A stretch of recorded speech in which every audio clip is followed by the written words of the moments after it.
नमस्कार मित्रांनो, स्वागत आहे सर्वांचं ग्रीन गोल्ड ॲग्री आपल्या मराठी यूट्यूब चॅनलमध्ये। आणि आज आपण हरभरा पिकावर जी अळी पडते, खास करून फुलोरा अवस्थेमध्ये हिरवी अळी, काळी अळी, तर या अळी नियंत्रणाबद्दल आज आपण माहिती घेणार आहोत।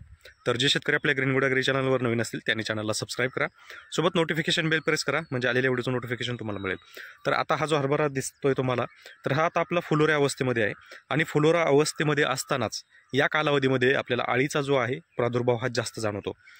तुम्ही इथं व्हिडिओमध्ये सुद्धा पाहत असाल की या ठिकाणी हिरवी अळी दिसते ती आहे, पण फक्त हिरवीच अळी याच्यामध्ये नाही आहे, तर याच्यामध्ये काळी अळीसुद्धा आपल्याला पाहायला मिळते। तर ज्याला आपण गुलंसुद्धा म्हणतो काही भागामध्ये आपल्या महाराष्ट्रात। तर याच्यासाठी आपल्याला परिणामकारक फवारणी जर म्हटलं तर ताकांडी एक फवारणी चांगली आहे, पण प्रत्येक शेतकरी ही फवारणी करत नाही किंवा प्रत्येक शेतकऱ्याकडे ते अवेलेबल नाही। आणि बरेच शेतकरी जे आहेत हे रासायनिक करतात।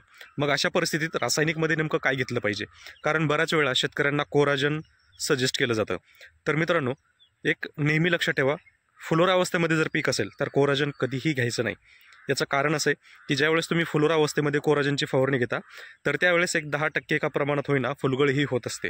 आणि अळीसाठी इतर ऑप्शनसुद्धा अवेलेबल असतात, पण ते आपण घेत नाहीत। आणि परिणामी काय होतं की हाय टॉक्झिक ज्यावेळेस आपण कीटकनाशक फवारतो तर त्याचे विपरीत परिणामसुद्धा आपल्या पिकावर होतात।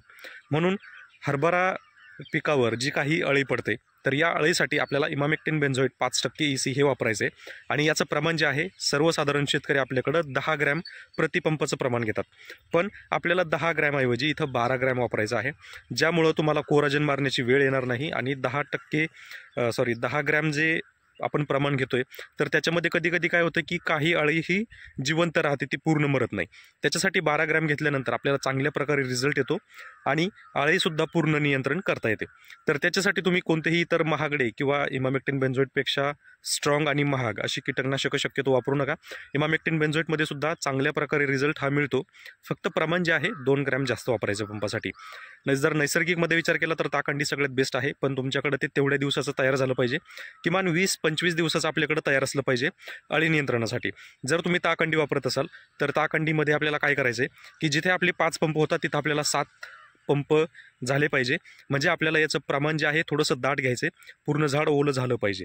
कारण रासायनिकमध्ये फक्त आपले शिंतोडे जरी उडले तरी आपल्याला तिथं कुठंतरी रिझल्ट आल्यासारखं असं वाटतं, पण ज्यावेळेस आपल्याला ताकांडीमध्ये रिझल्ट घ्यायचा असतो त्यावेळेस आपल्याला पूर्ण झाड जे आहे हे ओलं झालेलं पाहिजे।